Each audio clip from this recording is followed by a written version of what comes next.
नमस्कार दोस्तों, मैं आज आपको बताऊंगा परिवार संवाद के बारे में, जो कि राजीव गांधी युवा वॉलंटियर के द्वारा इस फॉर्म को भरना है। हर दिन 4 परिवारों को मिलना है और उनसे वार्तालाप करके दी गई जानकारी इस फॉर्म में रोज़ाना फिल करना होता है। देखिए, सबसे पहले इसके अंदर सबसे पहला प्रश्न होता है वॉलंटियर का नाम, जहाँ पर सभी को अपना खुद का नाम डाल देना है, जो भी है आपका। उसी प्रकार आपका मोबाइल नंबर डालना है, वो भी जो आप चालू रख रहे हो, ठीक है। उसके बाद में देखते हैं परिवार संवाद करते समय किस सदस्य से आपकी बात हुई है, उस सदस्य का नाम आपको यहाँ पे डाल देना है, ठीक है। मोबाइल नंबर भी भरना है आपको, कुछ भी भरिए आप, ठीक है। मैं आपको जैसे एग्जांपल के तौर पे दिखा रहा हूँ। उसके बाद में आप जिस सदस्य से बात कर रहे हो उसका मोबाइल नंबर आपको यहाँ पर डालना है, ठीक है। जैसे कि एग्जांपल मोबाइल नंबर डाल दिया। परिवार का मुखिया किस ज़िले का है, वो ज़िला आपको सेलेक्ट कर लेना है। जैसे कोई भी ज़िला, उसका ब्लॉक कौन सा है वो ब्लॉक भरना है, जैसे कि तहसील है ना। उसके बाद में उसकी ग्राम पंचायत क्या है, ग्राम पंचायत को डाल देना है यहाँ पे। उसका वार्ड है या फिर कोई गांव है, तो आप तो सीधा गांव को डाल दीजिएगा, जो उसका गांव है। उसके बाद में आता है अगला प्रश्न, परिवार की जन आधार संख्या। यदि परिवार में आप गए हो, यदि आपने मांगा है, यदि वह दे देता है तो डाल दीजिए, नहीं भी देता है तो इस पर स्टार लगा हुआ नहीं है, कोई भरना ज़रूरी नहीं है, ठीक है। उसके बाद में उनसे पूछना है आपको कि परिवार में कितने सदस्य हैं, वह सदस्य की संख्या यहाँ पे भर देनी है, 4 है, 2 है, 5 है, कितने हैं, ठीक है। परिवार के सदस्यों की यहाँ पे तो जन आधार संख्या भरना था, यहाँ पे भर देना है परिवार के सदस्यों की संख्या, ठीक है। उसके बाद में सामाजिक आधार पर परिवार की श्रेणी क्या है, एससी है, एसटी है, ओबीसी है, जनरल है। उसके बाद में आता है अगला प्रश्न आपके पास, आय के आधार पर परिवार की श्रेणी क्या है, एपीएल है या बीपीएल है या ईडब्ल्यूएस है, उनमें से आपको भर देना है।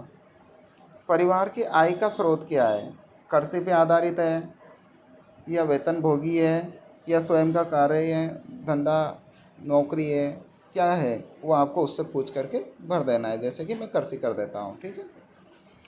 उसके बाद में आप उनसे पूछेंगे कि आपका परिवार कौन कौन सी जन कल्याणकारी योजनाओं का पात्रता रखता है।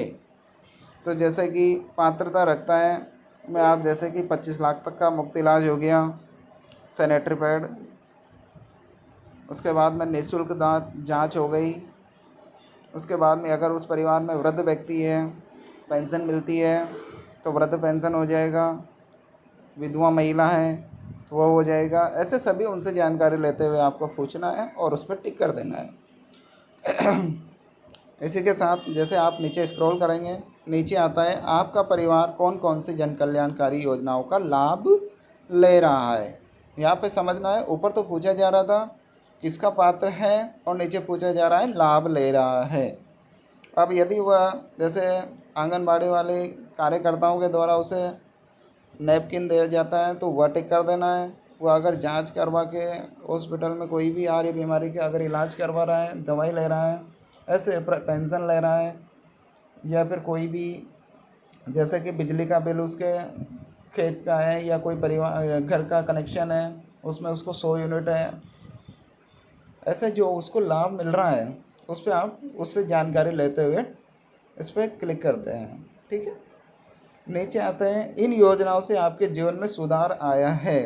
तो निश्चित ही है, राजस्थान सरकार जब योजनाएं चला रही है तो सुधार तो आना ही है, उस पर आपको हाँ पे टिक कर देना है। उसके बाद क्या आप सरकारी योजनाओं से संतुष्ट हैं, आप सरकार की योजनाओं से संतुष्ट हैं। तो जैसा कि परिवार जिससे आप बात हो रही है उससे पूछेंगे, वह कहता है हाँ, नहीं या कह नहीं सकते हैं। वैसे जहाँ तक पॉजिटिव जवाब आता है हाँ पे क्लिक कर देना है। वॉलंटियर द्वारा लाभार्थी को दी गई जन कल्याणकारी योजनाओं की जानकारी। अब आप उसके परिवार से मिल रहे हो जिस व्यक्ति से, तो आप उसको संपूर्ण जानकारी दे रहे हैं सभी योजनाओं की, तो सभी पे टिक कर देना है। यदि आप कम जानकारी दे रहे हो तो उसको छोड़ देना है। हो सकता है जहाँ तक अब जाओगे आप मिलोगे तो सभी योजनाओं की जानकारी देना ही देना है। तो इन पे तो सभी पे टिक कर सकते हो आप। उसके बाद अगला प्रश्न आता है, आपकी राज्य सरकार से किस क्षेत्र में सबसे अधिक अपेक्षाएं हैं। तो इसमें वह बता देता है, यदि कि रोजगार के अवसर और प्रदान करना है, स्वास्थ्य सेवाओं की अधिक सुगमता देना है, जो भी यदि आपसे परिवार संवाद करते समय जो व्यक्ति मिला है वह यदि जो आपको जानकारी प्रदान करता है उस पर टिक कर देना है। फॉलोअप की आवश्यकता है तो इस पर लगभग सभी को हाँ ही करना है।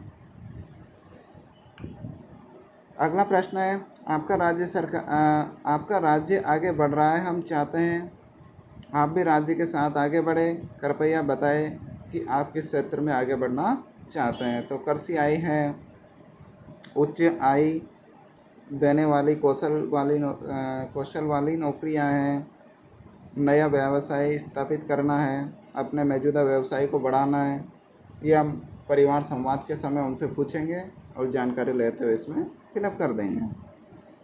सरकार के कार्यक्रमों, योजना और पहलों से आप क्या अपेक्षाएं रखते हैं, ये भी सारे ऑप्शन इसके अंदर खुलते हैं और हम उनसे वार्तालाप करके इसमें भर देंगे।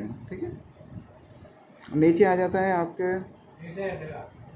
आपके ब्लॉक, ग्राम पंचायत, शहरी राजस्थान सरकार, जैसे इसके अंदर आता है कि किस चीज़ में आप सुविधाएं चाहते हैं। पानी है, रोजगार है, स्वास्थ्य है, शिक्षा है, बिजली है, कानून व्यवस्था है, व्यवसाय है, कृषि है, सड़कें हैं। जो आपसे व्यक्ति बोलता है कि हाँ इस क्षेत्र में सरकार से अपेक्षाएं हैं या इस क्षेत्र में प्रगति करना चाहिए सरकार को, वह इस पर टिक करके सेलेक्ट कर देना है। आखिरी प्रश्न होता है आपका वॉलंटियर का मोबाइल नंबर, जो कि उसके द्वारा परिवार संवाद के समय संपर्क करने के लिए दिया गया है। तो आपका निश्चित जो हमेशा चालू रहता है वही नंबर यहाँ पे फिलअप कर देना है और सिंपल सी सबमिट के बटन पे क्लिक कर देना है।